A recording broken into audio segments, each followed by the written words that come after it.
"Grandma, look out there, now." His little voice cut through the music like a blade. My grandson Noah's hand was gripping mine so tightly I thought his tiny fingers might snap. I turned toward the glass doors that separated the ballroom from the kitchen hallway. For a second, I thought he was just being nervous, but then I saw it. A thick envelope sliding into the hands of the pastry chef. A folded slip of paper taped on top, written in messy black ink. "Add almond paste to slice number 3 for the boy." My chest froze. My blood turned to ice. Noah was severely allergic to almonds. One bite could send him into shock. I looked down at his face. He was only 8 years old, laughing softly to himself, pushing his red toy car across the edge of the white linen table, completely unaware that death had just been written into his evening. Who could have done this, and why would they target a child? The room around me seemed to spin, filled with music and laughter, while my world narrowed into that single note. I felt the champagne bubbles burst in the air, the scent of roses and roasted meat floating around the guests, and yet none of it touched me. I was frozen in that moment, staring at a plan to kill the one boy I loved more than life. I tried to steady my breath, pretending to smile at a passing waiter, but my mind screamed. Who wrote that note? Was it a cruel joke? Was it someone in this very ballroom? The celebration was dazzling on the surface. Daniel, my son, was turning 40 and had spared no expense. The entire resort by the lake in Austin glittered under thousands of tiny lights strung along the ceiling. A jazz quartet played at the corner of the ballroom, their horns melting into the chatter of men in expensive suits and women in shimmering dresses. Waiters floated by with trays of wine and delicate hors d'oeuvres. Photographers flashed their cameras at every toast and every smile. Daniel was at the center of it all, beaming with the confidence of a man who had built an empire. At 40, he was celebrating not only his birthday, but also a business deal worth millions. I watched him raise his glass with investors and reporters, the picture of success. Everyone admired him, envied him, praised him. Yet I knew his blind spot. He trusted Serena. Too much. Serena stood at his side, draped in a sapphire gown that clung to her like it had been sewn onto her skin. She waved at the cameras, whispered into the ears of men with money, and smiled at Daniel like she owned him. Her beauty was sharp, her charm rehearsed, her eyes cold. She loved to remind me with every glance that I was no longer the woman of influence in my son's life. She was. But nothing could explain why that note had been written, why it singled out slice number 3, why it said, for the boy. There were plenty of children at the party, but only one with a life-threatening allergy. Only Noah. Noah leaned against me now, small and warm, his toy car rattling on the plate in front of him. He had no idea that his very existence threatened Serena's hold on this family. Or maybe he did. Children sense things adults choose to ignore. I remembered every late night holding him when his fever spiked, every morning walking him to school, every story I told him about his mother who was gone too soon. He was more than my grandson. He was my anchor in a world that had already taken too much from me. I looked back toward the kitchen. The pastry chef tucked the envelope into his apron and nodded at someone in the shadows. My breath caught. I could not see who it was. Only a glimpse of a hand, manicured nails catching the light, disappearing behind the door. My throat went dry. I wanted to stand up and shout, to stop the music, to rip the microphone from the jazz singer and tell every guest in the room that something evil was unfolding right before their eyes. But I stayed seated. Noah's small fingers clutched my wrist again, his voice barely a whisper. "Grandma, I am scared." I bent down and kissed the top of his head. My heart was racing, but I tried to keep my voice steady. "It's all right, my love. I see it. I will take care of it." Around us, the ballroom glowed with warmth and laughter. Yet all I felt was a cold storm rising inside me. The note was real. The danger was real. And someone here wanted my grandson gone. I promised myself then, as the music swelled and Daniel raised another toast, that I would not let it happen. I did not know how. I did not know who to trust. But I knew this. Whoever tried to poison my grandson had just declared war on me. I straightened in my chair, eyes sweeping over the glittering crowd. I saw Serena laughing too loudly, her hand clutching Daniel's arm. I saw investors clinking glasses, photographers snapping smiles, waiters refilling wine. The night was perfect to everyone else. To me, it was a trap, and I would be damned if I let my boy fall into it. The lake shimmered outside the tall glass windows, calm and perfect under the Texas evening sky. Inside, the ballroom of the resort pulsed with light and sound, every detail polished to impress. Candles flickered from crystal stands, the soft notes of a saxophone drifted above the chatter of guests, and laughter rolled like waves across the hall. It was the kind of scene meant to showcase success, and Daniel had made sure no corner was overlooked. Daniel was 40 now, and he wanted the world to know he had arrived. He moved from table to table with the ease of a man who had played this role for years. His tailored navy suit caught the glow of chandeliers as he shook hands with investors and clapped old friends on the back. His smile was bright, practiced, almost untouchable. Every few steps, he leaned toward a guest and lowered his voice, weaving in mentions of the new venture he was celebrating tonight. The deal with Mr. Carter was on everyone's mind. $2.8 million was not just a contract, it was a statement that Daniel was a man to be taken seriously. At the head table, Mr. Carter himself sat with his wife, watching the room through sharp, calculating eyes. He was a man who valued family as much as figures, a man who tested character before committing to numbers. I knew he was observing not only Daniel's confidence, but also the way he carried the people closest to him. It was clear from the way he occasionally glanced at Noah and then at me. I could feel it, the weight of his judgment as much as the music filling the air. Serena glided through the crowd like she owned it. Her sapphire dress clung perfectly, her hair pinned with jewels that sparkled under the lights. She laughed at every compliment, kissed cheeks, and posed willingly for the photographers circling the event. To the room, she was radiant. To me, she was a shadow draped in silk. Her smile was practiced, her eyes scanning every corner as if measuring her own power. She leaned against Daniel, her hand resting on his chest while he spoke to another investor. He seemed oblivious to the chill in her touch. He believed in her completely. He had once looked at me with that same blind trust before the years and ambition had hardened him. Now he was a man split between loyalties, and Serena had filled the cracks I had left behind. Hazel sat quietly at the far end of our table. At 15, she had grown into a girl who noticed everything. Her dark eyes followed Serena with a mix of suspicion and hurt that she tried to mask behind polite silence. She had always loved Noah as if he were her real brother. Tonight she watched him closely, passing him little pieces of bread, whispering silly jokes to make him smile. He clung to her presence like a shield. Noah, only 8, was small for his age, shy but sharp in ways adults often miss. His toy car never left his hand, a red streak he rolled across the table when he grew restless. He avoided Serena's gaze with a quiet instinct that told me more than words could. He never said outright that he feared her, but I saw it in the way his shoulders stiffened whenever she drew near, in the way his laughter stopped when her perfume filled the air. I sat beside him, outwardly calm, inwardly torn. I had seen enough tonight to know danger was near, though no one else seemed to notice. Guests toasted with crystal glasses, waiters moved smoothly with trays of roasted duck and champagne. The air was thick with money and success. Yet beneath it I sensed something cold, something calculated. Daniel returned to our table for a brief moment, flushed with pride. "Mom, are you enjoying yourself?" he asked, his hand brushing mine in a gesture that was more habit than warmth. His eyes darted quickly back toward Serena, as if seeking her approval for even that small kindness. I forced a smile. "It's a beautiful evening." He nodded, relieved, then turned his attention back to the men waiting near Mr. Carter. "This night is important," he said quietly. "It's not just about me turning 40, it's about securing the future."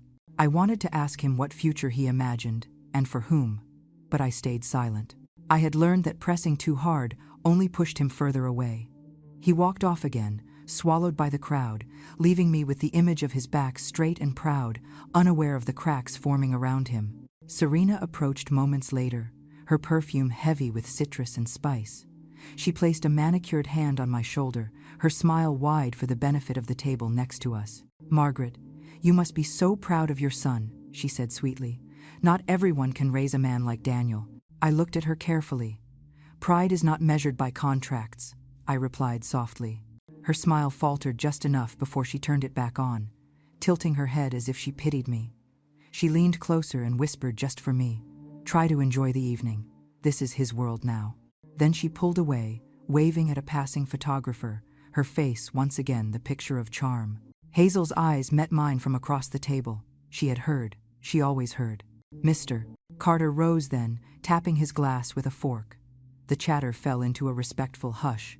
To Daniel, he announced, his voice deep and commanding. A man with vision, determination, and a future that promises to grow. The applause filled the hall, cameras flashing again, Daniel's face glowing with pride.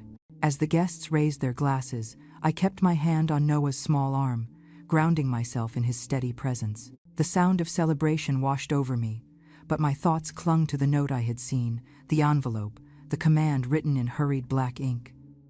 Add almond paste to slice number 3. Noah looked up at me with wide, trusting eyes, unaware of the danger hovering in the background of this glittering night. And I knew then that no matter how bright the candles burned, no matter how high Daniel rose in this world, everything that truly mattered was sitting right here beside me, fragile and unprotected. The evening moved forward, more toasts, more laughter, more flashes of light. Daniel worked the room, Serena sparkled in every corner, and Mr. Carter watched it all with quiet calculation. Hazel kept her hand on Noah's shoulder, and I sat still, a mother and grandmother caught in a storm no one else could see, already planning how I would uncover the truth before the night was over. The music had grown louder, the brass of the saxophone mixing with the hum of voices, yet I could hear Serena's words as clear as if she had whispered them into my ear. She smiled at me sweetly, her lipstick catching the candlelight, and said in that polished tone of hers, "Mother, you should sit toward the outside row. The important guests need to be close to Daniel, so it will be easier for them to speak with him." Her voice was wrapped in honey, but I tasted the bitterness underneath. Around us, the tables gleamed with silver cutlery, champagne bubbling in tall flutes, while waiters slipped between chairs like shadows. I caught the slight pause in the conversations of 2 women at the next table, their eyes darting from me to Serena. They heard it too. They knew I was being pushed aside. I kept my face calm. "I am fine where I am," I said quietly, but Serena's smile only widened, the kind that masks a win. Daniel passed by just then, not noticing the tension. His hand brushed Serena's arm as he leaned to murmur something in her ear before returning to another group of investors. She tilted her head, triumphant. She had managed to make me feel like a guest in my own son's life. Noah was rolling his red toy car back and forth across the tablecloth, his face a careful mask of concentration.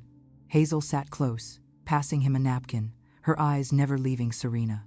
She had a way of seeing through facades, and I could tell by the slight frown on her lips that she caught every shade of the exchange. I wanted to believe things would settle, but Serena had no intention of stopping. A few moments later, when Noah set the car down and reached for a bread roll, Serena appeared again. Her hand extended, palm open, with a glossy piece of candy, purple wrapping, shiny and deliberate. "Here, sweet boy," she cooed, "a little treat for you. It will make this night more fun." Noah froze. His small fingers trembled above the bread roll. He looked at me quickly, then back at her, like a deer caught in the beam of headlights. His lips pressed together. He did not move. "Go on," Serena urged, lowering the candy closer. "It is just a little sweet. You like candy, don't you?" I felt every muscle in my body stiffen, but before I could rise, Hazel moved. She stood quickly, her glass tipping in her hand, spilling water across the edge of the table and onto Serena's gown. "Oh no, I am so sorry," Hazel exclaimed, grabbing a napkin. Her eyes flashed at Noah in a way that told him to stay still. Serena stepped back, hissing under her breath as she dabbed at her dress. "Clumsy child," she muttered, her tone sharp before she glanced at the guests nearby. Then, like a switch, her face softened into a gracious smile. "It's nothing," she announced loudly. "Just water." The people around us returned to their meals, but the moment was not lost on me. I had seen Noah's eyes, wide, panicked, desperate, and I had seen Hazel's quickness, her instinct to protect. I leaned close to Noah once Serena had walked away. "Are you all right, my love?" He nodded faintly, though his hand was still clenched around the napkin Hazel had given him. His toy car rested forgotten beside his plate. From across the ballroom, I noticed Mr. Carter watching again. He was not clapping, not laughing. His eyes lingered on our table, thoughtful, calculating. It was as if he sensed that something beneath the surface of this perfect evening was out of place. The party continued with music and laughter, but my heart did not settle. I watched Serena glide back toward Daniel, slipping her arm through his, whispering in his ear, drawing another round of laughter from the men at his side.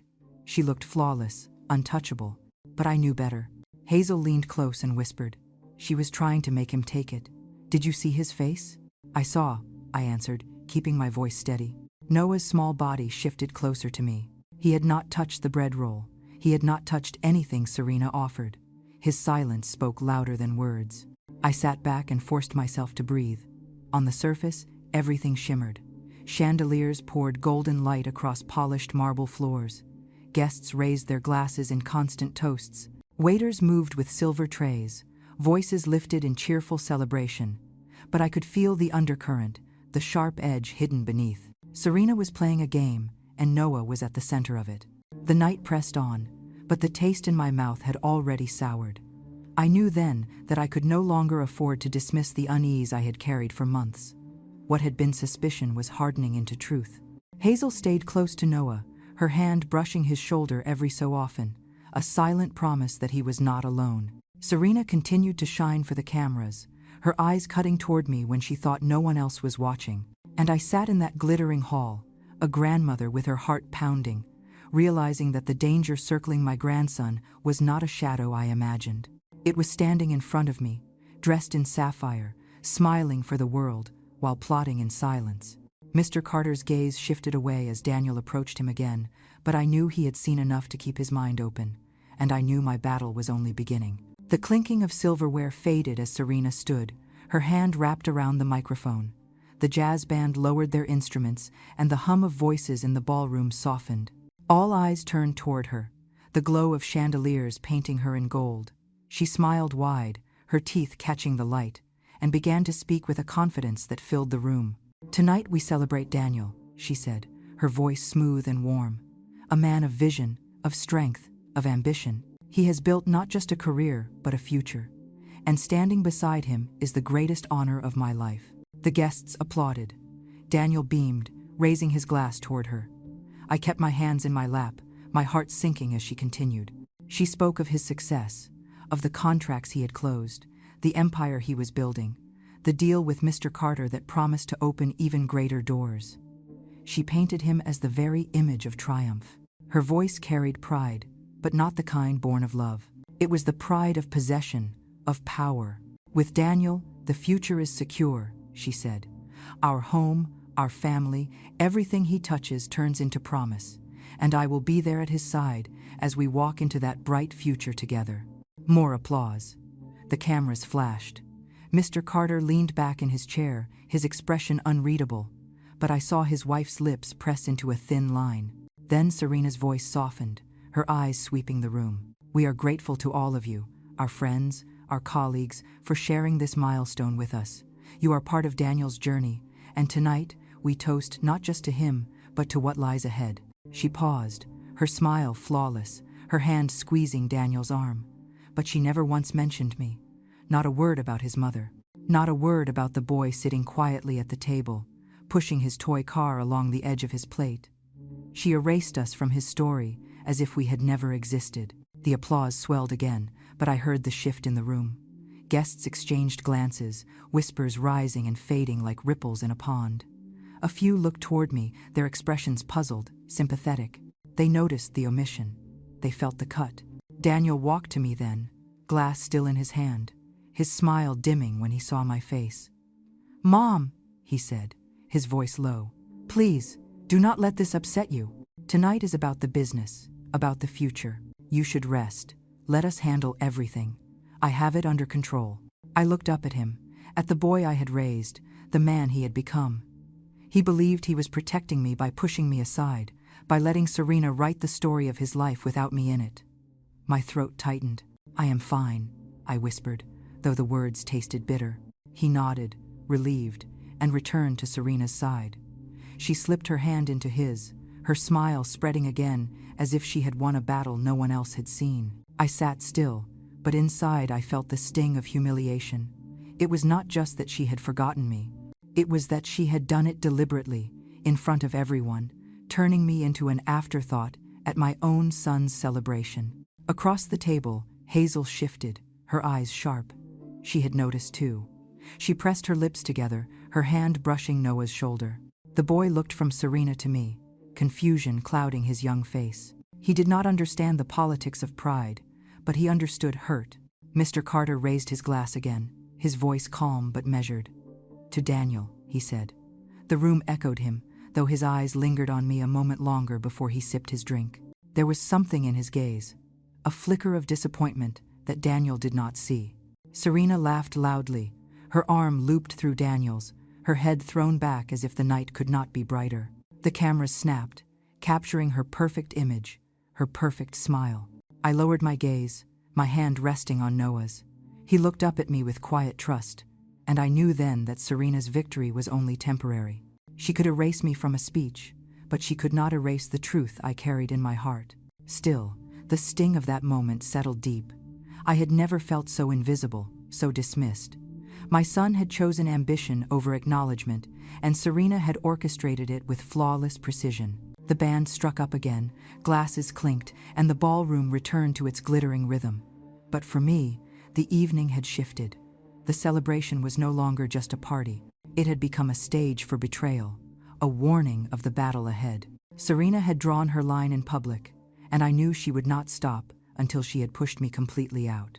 I sat back, silent, my face calm, but my heart was burning, and I promised myself quietly that she would not have the last word. The days after the party blurred together, but the weight of that night clung to me.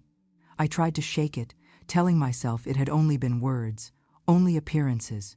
Yet the image of Serena standing at the microphone, erasing me with a smile, replayed in my mind. Worse than that, I could not forget the way Noah's face stiffened every time she moved close. The boy's silence said more than words ever could. At the next family dinner, held at Daniel's house overlooking the lake, the same patterns returned. Serena greeted me with a smile polished enough for a magazine cover, but her eyes never warmed. She fussed over the table, arranging flowers, calling for more wine, moving in and out of the room as though she were queen of a small empire. Noah sat across from me, pushing peas around his plate. Serena leaned toward him with that same sugary tone. "You have to eat something, sweetheart. Look, I brought your favorite dessert." She placed a small dish in front of him, a custard topped with chocolate shavings. Noah shook his head, shrinking into his chair. His little fingers gripped his fork so tightly his knuckles turned white. "Don't be rude," Serena said lightly, her smile stretching. "You will make me sad if you don't taste it." Hazel reached over quickly and set her napkin down on the table. "I think he is just tired," she said, her voice even. "Maybe he wants to rest after dinner." Serena's smile faltered before she turned her attention to Hazel. "You should not interfere," she replied, her tone sweet but sharp. "I know how to handle children." I caught Hazel's eyes. There was fire in them, though she stayed silent after that. Later that evening, while guests mingled on the patio, I overheard Serena speaking in a hushed tone to two women near the fireplace. Her laugh was crisp, almost mocking. "The boy is impossible," she said, lowering her voice only slightly. "He never listens, never warms up to me. He is stubborn, spoiled, and frankly, a burden." My chest tightened. They nodded politely, their eyes flickering toward me before turning back to their wine. I pretended to adjust a vase nearby, but every word carved itself into my memory. Noah, a burden. My grandson, dismissed like an inconvenience in her carefully crafted life. I found him later curled up in the corner of the living room, his red toy car clutched in his hand. He looked small, almost breakable, but when he saw me, his face lit up with a quiet relief. I sat beside him and touched his shoulder. He leaned into me, saying nothing, but his body told the story. The tension grew heavier as Daniel prepared for the next event, a formal gathering at the resort again to mark the signing of preliminary papers with Mr. Carter. Serena was involved in every detail, from the guest list to the wine selection. She liked to remind everyone that she was the reason Daniel looked so polished, so prepared. On the night of the gathering, Noah refused to sit beside her. He chose the chair next to Hazel, holding her hand as though it were the only safe place left in the room. I watched Serena's face tighten, though she quickly masked it with a laugh when a guest approached. As the dinner plates were cleared, waiters rolled out the cake, Serena had insisted on ordering. Its icing glistened under the ballroom lights, tall candles ready to be lit. She leaned toward Noah again, her voice dripping with sweetness. "This is a special cake. You will love it. Try it for me." Hazel squeezed his hand. Noah shook his head again, his face pale. He would not touch it. Daniel frowned. "Noah, you have to behave. Serena worked hard on this evening." I reached across the table quickly. "He is fine, Daniel. Children do not always feel like eating. Let him be." Daniel sighed, running his hand across his forehead. "He has to learn respect, Mom." My heart ached. Respect was not what this was. This was fear, and Daniel could not see it. When Serena turned away, I caught her whispering again, her lips tight around the words. "He will learn sooner or later. No one resists me for long." That night I barely slept. I lay awake, replaying each moment, each glance, each whisper. I thought of Noah's clenched hands, Hazel's protective gaze, and Serena's relentless smile. She was patient, calculating, and confident that Daniel would always choose her. By the following week, the weight of it all pressed harder. Serena lingered near Noah at every chance, pressing food into his hands, urging him to try things he had no interest in. Each time, Hazel stepped in, finding some distraction, spilling water, asking questions, pulling him away. I began to realize that Hazel was my ally in this silent war, a girl wise beyond her years. One afternoon, I walked into the kitchen just in time to hear Serena speaking sharply while Noah stood frozen by the counter. "You think you can hide behind your grandmother and Hazel," she hissed, her voice low. "But you will learn. You will obey me." When she turned and saw me, her smile snapped back into place. "Oh, Margaret, I was just telling Noah how important it is to listen. Children need structure." Noah's eyes found mine, wide and pleading.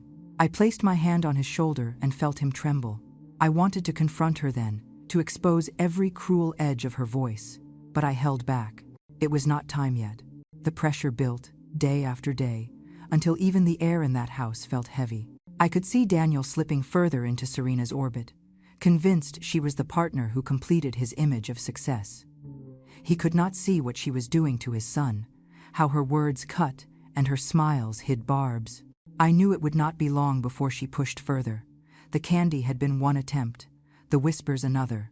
The cake was waiting, and I knew that if I did not act soon, Noah's fear would become something much worse. I walked through the side corridor of the resort, the hum of voices fading as I pushed open the door to the kitchen. The heat from the ovens hit me instantly, the air filled with the scent of sugar and vanilla. Cooks moved quickly between counters, plating dishes, wiping sweat from their brows. I kept to the edge, my heart pounding, until I spotted the pastry station in the back. There it was, the cake. A tall creation of white icing and silver pearls, beautiful under the fluorescent lights. And beside it sat a smaller plate, a single slice set apart from the rest. I froze when I saw the chef spooning something pale into the cream, his movements quick, deliberate. "Excuse me," I said, stepping closer. My voice was steady though, my stomach was twisting. The man startled, glancing up. "Ma'am, you cannot be back here." "I know," I answered, my eyes fixed on the slice. "What are you putting in that?" He hesitated. His hand trembled, the spoon clattering against the bowl. "It is just flavoring, almond paste, for a special request." My chest tightened. The words I had dreaded landed heavy in the air. I stepped closer, lowering my voice. "Do you know there is a child out there who could die from even a trace of almond?" His face went pale. "I was told this was a preference. A note was given. I did not know."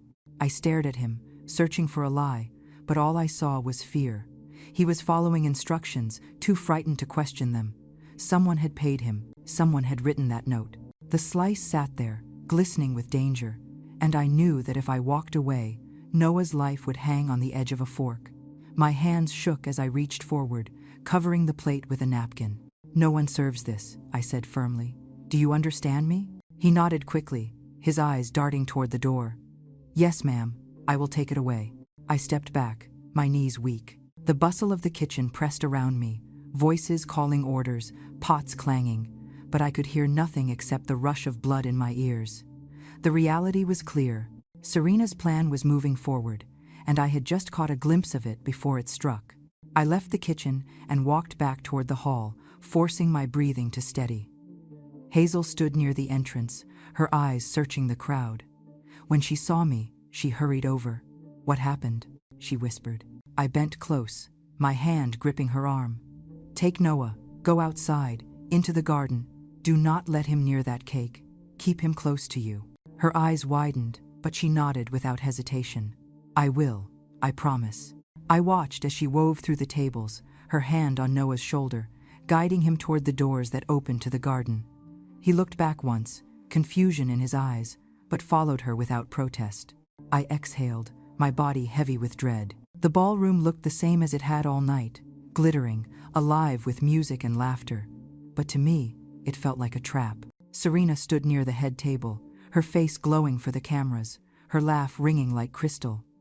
Daniel leaned against her, unaware of the storm gathering inches from his son's head.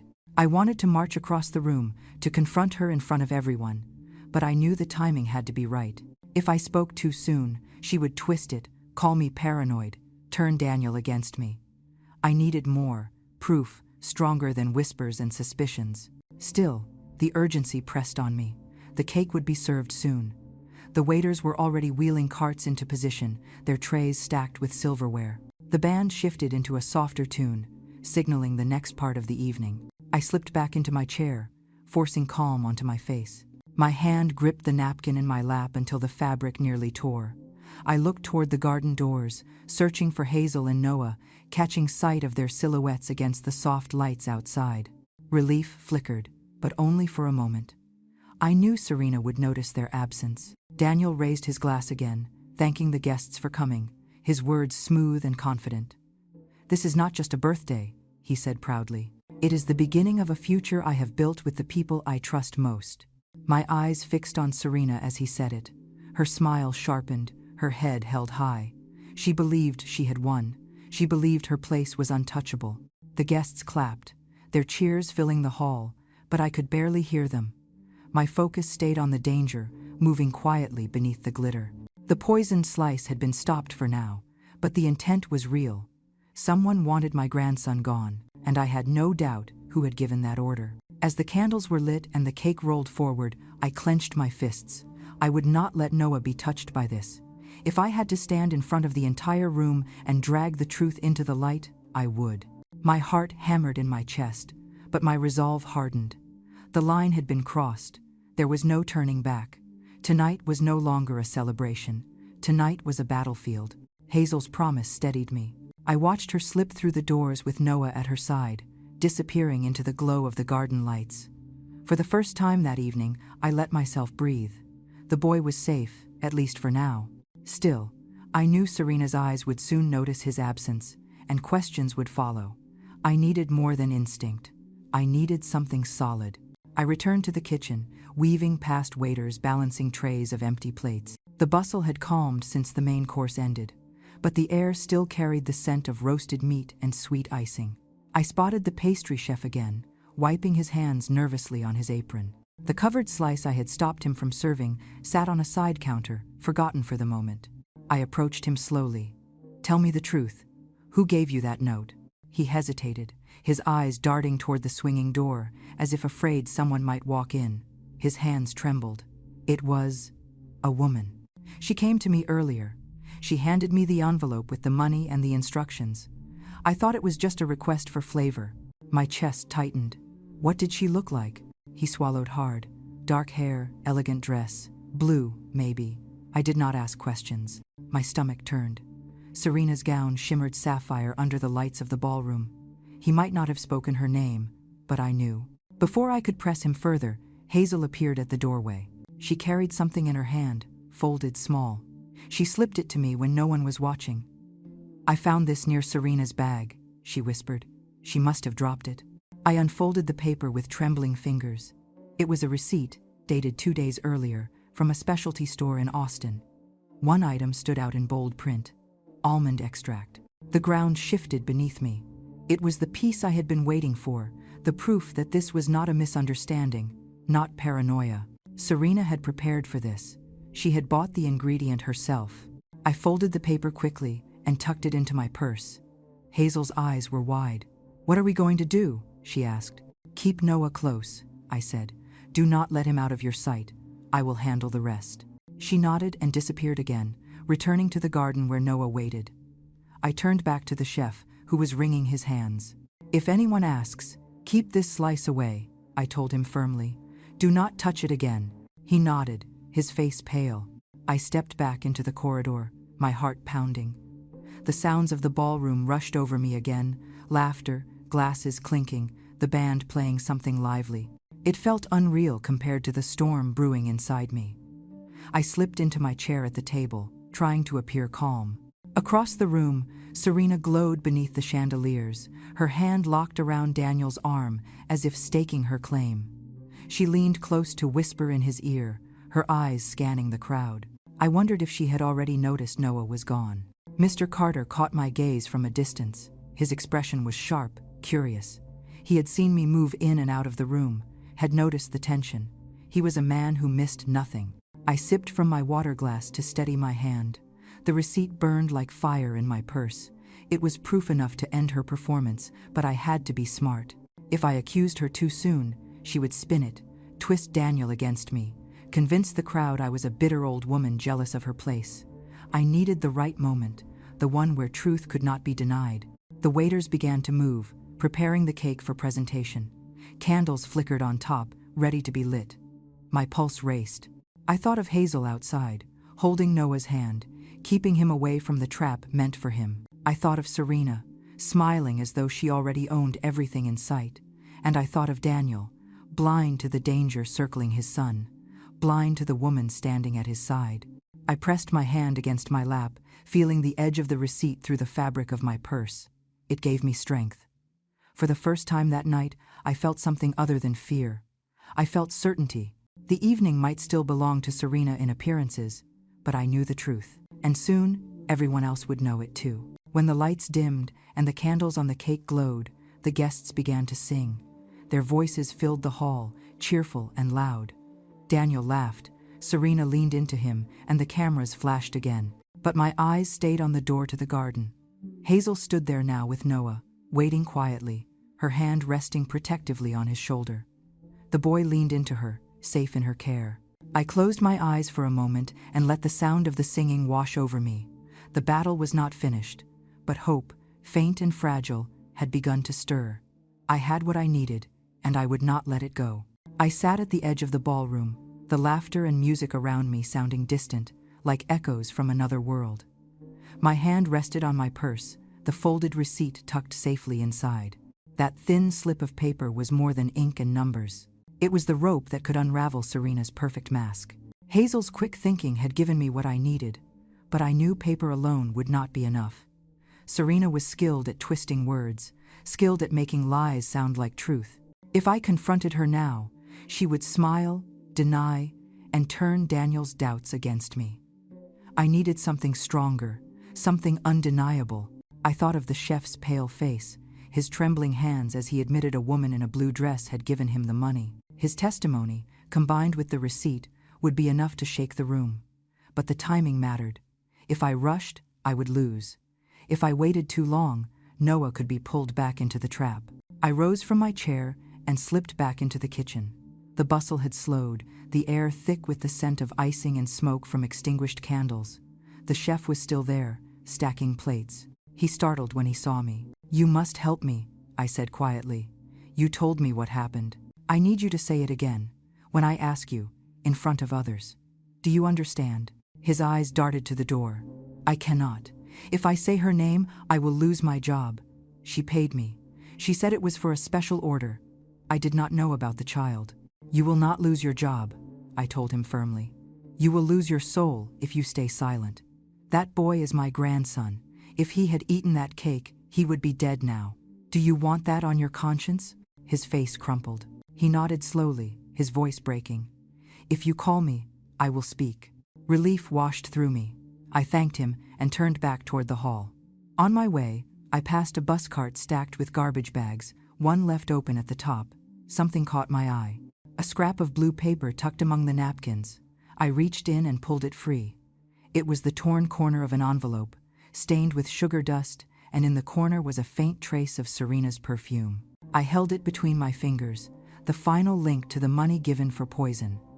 I slipped it into my purse beside the receipt. Piece by piece, the truth was building. When I returned to the ballroom, the cake had already been cut. Plates were being served to guests, laughter rippling as people tasted the sweet slices. My stomach clenched. Noah was safe in the garden, but the thought of others eating from that table while the memory of the poisoned slice sat in the kitchen made my hands tremble. Across the room, Serena shone under the lights. She leaned close to Daniel, her lips brushing his ear, her hand gripping his arm like a claim. I could almost hear her laugh from across the hall, sharp and polished. She believed she had won. I sat down again, forcing my body to still. Mr. Carter caught my eye from his table. He leaned back in his chair, watching carefully, as though he sensed the storm gathering. His wife whispered something to him, and he nodded. He was waiting too. I touched the purse at my side and let my breath steady. The time for silence was nearly over. Hazel appeared in the doorway, her hand on Noah's shoulder. She gave me a slight nod. He was safe, still outside, still untouched by the danger inside this hall. My heart steadied. I had the evidence. I had a witness. And I had my grandson, guarded by the one person I could trust. The band shifted into a softer song, the mood settling after the excitement of the candles. Daniel stood at the front of the room, thanking the guests again. His words rolled smoothly, full of pride and gratitude. He spoke of future ventures, of success and ambition. Serena stood beside him, smiling for every camera, clapping at every pause. I rose slowly from my chair. My legs trembled, but not from fear, from resolve. Tonight I would not be erased. Tonight I would bring the truth to light. I walked toward the front, weaving between tables, each step pulling me closer to the moment I had been waiting for. The receipt burned in my purse, the torn envelope pressed against it, and the chef's trembling words echoed in my ears. Serena glanced at me as I approached, her smile faltering for the briefest second. She knew I was not one to leave my seat without reason. She knew something was coming. Daniel turned, surprise flickering across his face. "Mom," he said softly, "what are you doing?" I placed my hand on the edge of the table, steadying myself. My eyes never left Serena's. "I have something to say," I answered. The room quieted, the band fading until the only sound was the clinking of silverware as waiters froze in place. Every guest turned to me. Serena's hand tightened on Daniel's arm, but her smile stayed fixed. I did not speak yet, not until I saw Hazel slip inside again, Noah still behind her in the doorway, safe. Not until I saw Mr. Carter lean forward, his attention sharp. Then I knew the time had come. I lifted my head, my voice clear. "I have proof that someone here tried to poison my grandson tonight." The room froze the moment my words cut through the music. Forks stopped midair, glasses hung untouched between fingers, and every eye turned toward me. I could feel the weight of it, hundreds of stares pressing down, but I did not flinch. My hand rested firmly on the table in front of me, steadying the tremor running through my body. Daniel blinked, startled, his voice rising with unease. "Mom, what are you talking about?" I drew in a breath, lifted my purse, and set it on the table with a deliberate motion. The silence deepened, broken only by the faint crackle of the band stopping mid-song. "I found evidence," I said, my voice clear. "A plan to poison my grandson." A ripple of gasps moved across the room. Serena's face remained perfectly still, her smile frozen, but I saw her fingers dig into Daniel's sleeve. "This is outrageous," she said with a laugh that sounded too sharp. "Margaret, you are confusing everyone." I ignored her. Reaching into my purse, I pulled out the folded receipt. This was dropped near Serena's bag. Almond extract, purchased just 2 days ago. My grandson has a deadly allergy. One trace of almond could kill him. Guests shifted uneasily, whispers spreading like fire across the tables. I unfolded the receipt and held it up for all to see. Daniel's face paled. That doesn't prove anything," he said, his voice wavering. "Anyone could have bought that." I nodded slowly. "You are right, but it is not the only thing I found." I pulled out the torn envelope, the faint trace of perfume still clinging to its edge. This was left in the kitchen trash. It matches the envelope used to deliver money to the pastry chef, instructing him to add almond paste to a slice of cake. Slice number 3. For the boy.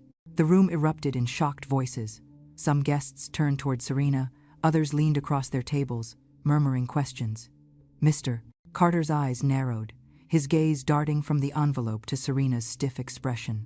Daniel shook his head in disbelief, his voice cracking. This is insane.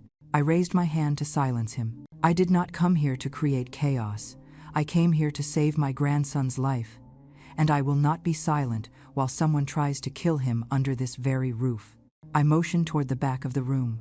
The pastry chef stepped forward hesitantly, his apron still dusted with flour, his hands trembling as he clutched his cap.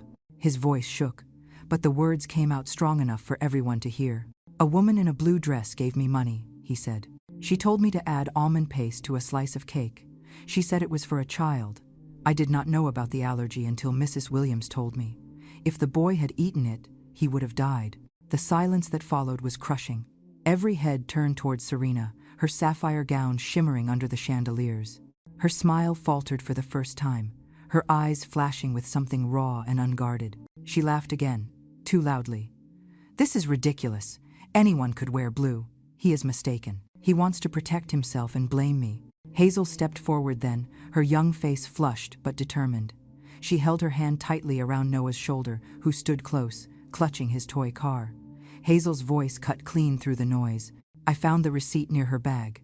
I saw it fall out. She wanted it hidden. She wanted it thrown away."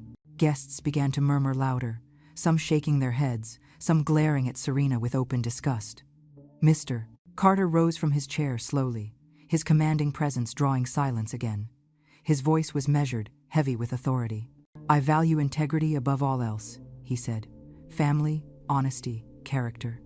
If what I have heard tonight is true, it speaks volumes." He turned his eyes directly on Serena. "Do you deny you bought almond extract?" Serena's mask cracked. For a moment, her lips parted, no words coming. Then she snapped, her voice sharp. "So what if I bought it? It was for a recipe. It means nothing." Her outburst hung in the air, the defensive tone undoing her practiced charm. Gasps echoed across the room. Daniel's face drained of color, his eyes wide with shock as he looked from her to me, then to Noah standing pale but safe beside Hazel. I straightened, my voice strong though my chest ached. "That child was nearly poisoned tonight. You can call me dramatic, you can call me paranoid, but you cannot erase what we all heard. The chef's testimony, the receipt, the envelope. It all leads back to you." Serena's composure shattered. "This is your fault," she hissed, pointing at me, her eyes blazing. "You never wanted me here. You hated me from the beginning. You set this up to destroy me." But no one moved to defend her. The guests sat in silence, watching, judging. Mr. Carter's face was grim, his arms crossed. His wife shook her head slowly. Daniel stepped forward, his voice breaking. "Serena, tell me the truth. Did you do this?" The room was still, waiting. Serena's eyes darted wildly, searching for escape, for someone to take her side. But she found none. The silence grew unbearable, and in it, her answer became clear. I placed the envelope and the receipt on the table in front of Daniel. "This is the truth," I said quietly. "Whether you want to see it or not." Daniel's hands shook as he picked them up. The sight of him standing there, torn between the woman he thought he loved and the evidence that condemned her, pierced me deeper than I expected. But I did not look away. For years, I had stayed quiet, let him make his own choices, even when they hurt. But not tonight. Tonight, I would not let his blindness cost Noah his life. The hall buzzed with whispers again, rising like a tide. And as I looked around, I realized the tide was turning against Serena. Her perfect mask had cracked, and nothing she said could piece it back together. This was only the beginning. The confrontation had just begun. The proof was on the table, the witnesses had spoken, and now the fight for truth could no longer be silenced. The ballroom was no longer a place of music and laughter. It had turned into a courtroom, every guest a silent jury waiting for the next word. Serena stood rigid, her sapphire gown gleaming under the lights, her mask of charm crumbling in pieces. She looked around, searching for someone to defend her, but the silence was crushing. "This is a mistake," she said suddenly, her voice pitched high. "The chef is lying. Margaret is twisting everything. That receipt could belong to anyone. I never tried to hurt that boy." Her words rang hollow. I could see the doubt etched into the faces of the guests. Mr. Carter leaned forward, his fingers steepled, his gaze steady and cold. Hazel stepped out from the crowd, her chin lifted, Noah clutching her hand. "If you are so sure, then why not let them check the security cameras?" she said clearly. "The kitchen has them. They would show exactly who handed over that envelope." The room erupted with murmurs. People glanced toward the corners of the hall, as if expecting the cameras to reveal themselves at that moment. Serena's composure cracked further. "There is no need for that," she snapped. "This is a party, not an investigation. We should not waste time on paranoid accusations." But her tone betrayed her. Too sharp, too desperate. Daniel stepped forward, his voice low but trembling. "Why not, Serena? If you are innocent, the cameras will clear your name." Her eyes flickered wildly before she forced a laugh. "Do you really think I would be foolish enough to do such a thing in public? This is absurd. Margaret has been trying to poison your mind against me since the beginning. She cannot stand the fact that you love me." I felt the sting of her words, but I did not look away. I stood still, my hand resting lightly on the back of Noah's chair, my voice calm when I answered, "This is not about me. This is about a child who almost ate a slice of poisoned cake." The chef, still pale, stepped forward again. His voice shook but carried conviction. "I saw her. She gave me the money. She told me to make the slice special for the boy. I swear it." Gasps rippled across the room. Serena's face twisted with anger. She pointed at him, her voice cracking. "You are lying to save yourself. You dropped that note. You ruined everything." The guests recoiled at her words. The polish was gone now, the sweet smile replaced by raw rage. Mr. Carter stood slowly, his height commanding the room. "Enough," he said, his tone like steel. "I have built my reputation on trust. Tonight I have seen deceit. I cannot do business with someone who allows such danger in their family, let alone at an event like this." He turned toward Daniel. "Our deal is finished." The words hit Daniel like a blow. His mouth opened, but no sound came. His shoulders slumped as the reality sank in. $2.8 million, gone in an instant. The guests whispered louder, the humiliation spreading like fire. Serena's face drained of color. "You cannot do this," she cried. "You cannot ruin me because of lies." Mr. Carter's wife spoke up, her voice cutting and clear. "No one ruined you. You ruined yourself. A woman who cannot protect a child does not belong at the head of any family or business." The room buzzed with agreement. Heads nodded, eyes glared. Serena tried to step closer to Daniel, her hands reaching for him. "Daniel, you know me. You love me. Tell them they are wrong." But Daniel stepped back, his face pale, his eyes wide with something between anger and grief. "Serena," he said, his voice breaking, "did you really try to harm my son?" Her lips trembled, but no words came. Her silence was the answer. Hazel squeezed Noah's hand, pulling him closer to me. The boy looked up at his father, confusion in his young eyes. Daniel stared at him, at the child he had almost lost, and then turned back to the woman who had stood at his side all evening. "You tried to take my son from me," he said, louder now, his voice carrying through the hall. "You tried to kill him." Serena's body sagged. No, it was just a mistake. I never meant for it to go this far." Her words only deepened the horror. The guests gasped again, whispers turning to open condemnation. "She admitted it," someone muttered. "Unbelievable." I stepped forward, my voice firm. "A mistake is spilling wine on a dress. A mistake is forgetting someone's name. What you did was planned. You wrote a note. You paid money. You wanted Noah gone." Serena turned on me, her eyes blazing with fury. "You will regret this, Margaret. You think you have won, but you are destroying your son's life too. Without me, he is nothing." The guests shouted in protest. Some stood, shaking their heads, their voices rising above the music that had long since stopped. "Get her out," one man demanded. "This is disgraceful," another woman said. Two security men approached quietly from the edge of the room. Serena backed away, her hands trembling, her perfect mask shattered beyond repair. She looked around desperately, but no one moved to defend her. Not one guest offered her comfort, not even Daniel. As the guards took her by the arms, she cried out, "Daniel, please, do not let them do this to me. I love you." But Daniel turned his face away, tears streaking his cheeks. He did not move, he did not speak. The guards led her toward the door, her cries echoing through the silent hall. The moment the doors closed behind her, the room exhaled as one. Daniel sank into his chair, his face buried in his hands. Mr. Carter gathered his wife and walked toward the exit, his disappointment heavy in the air. The deal was gone, the reputation shattered, but the truth was finally exposed.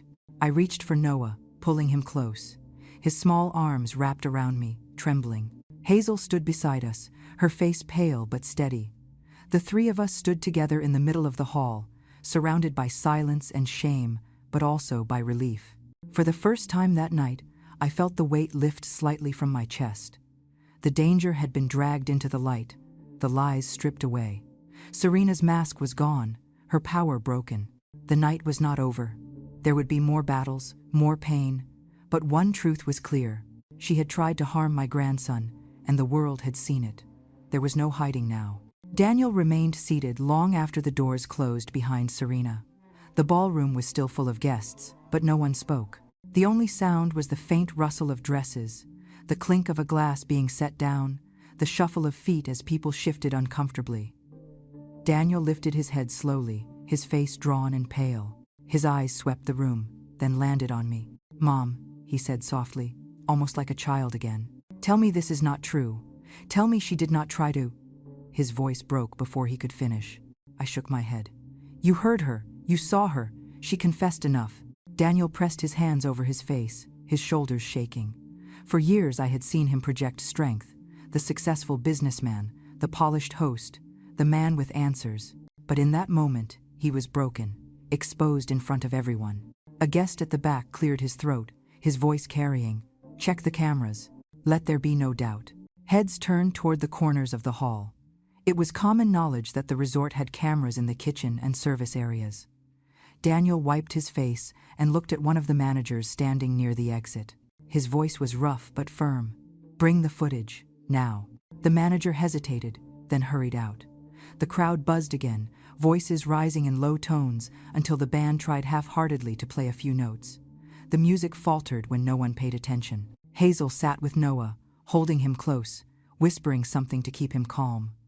His small hands clutched the toy car so tightly I thought the plastic might crack. He had seen too much for a boy his age. After several long minutes, the manager returned with a laptop. He set it on the head table, the screen glowing as he pulled up the footage. The ballroom leaned forward collectively, the silence heavy with anticipation. The video played, grainy black and white images from the kitchen. The chef moved across the frame, preparing trays, stacking plates. Then, as clear as daylight, a woman in a sapphire gown entered the corner of the frame, Serena. She handed him an envelope. He took it, looked down at the note inside, and nodded. Gasps filled the room. Daniel staggered back as though struck. His hand gripped the edge of the table, his knuckles white. His eyes stayed glued to the screen, watching the woman he had trusted seal her own betrayal. "No," he whispered. "No, this cannot be real." But it was. The evidence was undeniable. Serena's own image had ended the debate. Mr. Carter, who had paused near the door, turned back and shook his head. "You have my sympathy, Daniel, but I cannot attach my name to this family after what I have seen. This deal is finished for good." His words were final. He left with his wife, and several other important guests followed, their faces grim. The ballroom grew emptier with every step they took. Daniel sank into a chair, his eyes red, his shoulders hunched.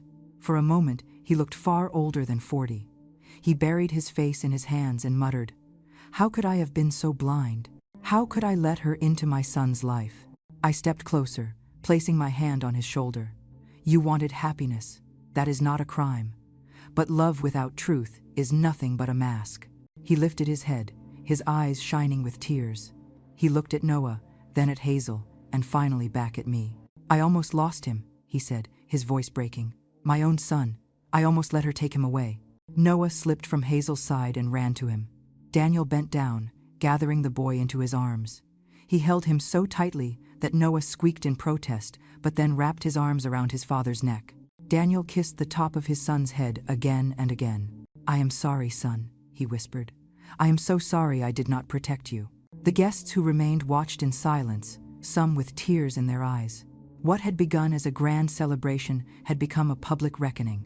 Serena's fall was complete, but so too was Daniel's humiliation. Yet within that humiliation, something real was beginning to mend. Hazel approached carefully, her eyes full of both sorrow and strength. She rested a hand on Daniel's arm. "Noah will be all right," she said quietly. "He just needs time and safety. We can give him that." Daniel looked at her as though seeing her clearly for the first time. He nodded, his lips trembling with gratitude.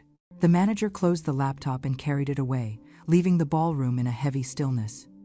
Most of the guests began to slip out, whispering to one another, shaking their heads at the scandal they had witnessed. Soon, only family and a handful of close friends remained. Daniel stood at last, Noah still in his arms. He turned to me, his voice steadier now. "She is gone. She cannot come back into our lives. I will make sure of it." I studied his face, searching for the boy I once knew. For the first time in years, I saw him stripped of pride, stripped of illusions, and beneath it all, I saw the father he still had the chance to be. "You can fix this," I said softly, "but it will take honesty and patience and love. For Noah, for yourself." He nodded again, holding his son tighter. The night was nearly over. The chandeliers still glowed, the tables still littered with empty glasses and half-eaten cake, but the grandeur of the evening had collapsed into rubble. What remained was raw and human. A father clinging to his son, a daughter standing strong in her quiet loyalty, a grandmother who had fought to keep them safe. The reckoning had come, and the truth was no longer hidden. Serena's mask had shattered under the light of the cameras, and Daniel's world had been torn apart. But as I looked at the small circle gathered close, Noah pressed against his father's chest, Hazel standing guard, myself steady beside them, I knew the family could still rise from the ruins. The night had shown us the worst. Now it was up to us to find the strength for what came after. The days after that night felt strangely quiet. The resort had emptied, the guests had scattered back to their lives, and the headlines of Serena's public downfall had already begun to fade from the city's gossip. Yet inside our family, the echoes lingered. Daniel carried the weight of humiliation, Noah clung closer than ever, and Hazel moved through the house like a steady anchor, always watching, always protecting. Serena did not vanish completely. Reports came back that she had been questioned by authorities, the attempted poisoning treated as a crime. The chef had given his statement. The receipt was logged as evidence, and the footage from the cameras was undeniable. But instead of vengeance, I felt only a weary sense of closure. Justice was moving forward. The law would decide the rest. One morning, Daniel sat at the kitchen table with Noah curled in his lap. His eyes were red, but his voice was steady when he spoke. "I need to apologize to both of you. I let someone into our lives who tried to destroy it. I ignored the signs, and I nearly lost what matters most." I placed a hand on his shoulder. "You cannot change the past, Daniel, but you can choose differently now. Noah needs a father who listens, and you still have the chance to be that man." Noah looked up at his father with innocent eyes. "Daddy, can we be happy again?" Daniel kissed his son's forehead.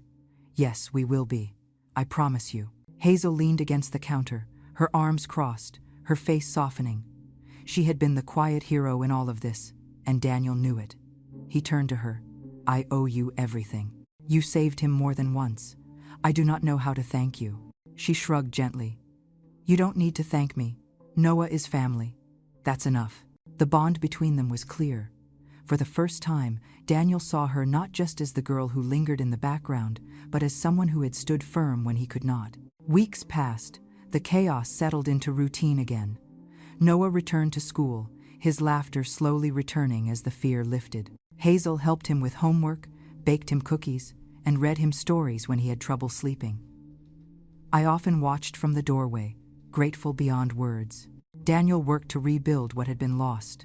The contract with Mr. Carter was gone for good, but instead of chasing new deals immediately, he spent time at home. He took Noah to the park, cooked simple meals, and asked me questions he had not asked in years. What did I miss about being a father? How do I fix this? His voice carried humility, and for the first time, I believed he was willing to listen. One afternoon, months later, the doorbell rang. A letter had arrived for Daniel from Serena. She was facing charges, but had written to him from a place of reflection. In the letter, she admitted her actions, confessed her jealousy of Noah, and even expressed regret. She asked for forgiveness, though she knew she could not undo what she had done. Daniel read it aloud, his voice heavy. When he finished, The room was silent. Hazel looked uneasy. Noah clutched his toy car, and I sat deep in thought. Finally, I spoke. Forgiveness does not mean forgetting. It does not erase what happened, but it can free you from carrying her poison in your heart. The law will deliver justice. What remains is whether you allow bitterness to keep control of your life. Daniel nodded slowly. I cannot forget, but I can forgive enough to move forward, for Noah's sake, for mine. In that moment, I saw the possibility of healing. Serena would face the consequences of her choices. We would face the work of rebuilding, and somewhere in between, the chance for peace began to take root. As the seasons changed, so did we. Our family dinners grew warmer, less strained. Noah laughed more often, Hazel smiled more freely, and Daniel grew softer in his tone, more present in his actions. We were not perfect, but we were stronger for what we had survived. On a quiet evening, I sat by the window, watching the lake shimmer in the fading light. Noah came to me, placing his toy car on my lap. "Grandma," he said softly, "we are safe now, right?" I pulled him close, holding him against my chest. "Yes, my love, we are safe, and we will stay that way, because we have each other." In that embrace, I felt the truth of everything we had endured. Justice had been served, forgiveness had been spoken, and love had been renewed. That was enough. The story ended not with vengeance, but with hope. Not with bitterness, but with the quiet strength of a family that chose to heal. What would you have done if you had been in my place that night? Would you have stayed silent to avoid conflict, or spoken out even if it meant losing everything? Stories like this remind us that sometimes the greatest battles are fought not with anger, but with courage and love. Justice matters, but forgiveness also has its place, because without it, we carry the poison ourselves. Share your thoughts in the comments. I would love to know how you see the balance between justice and mercy.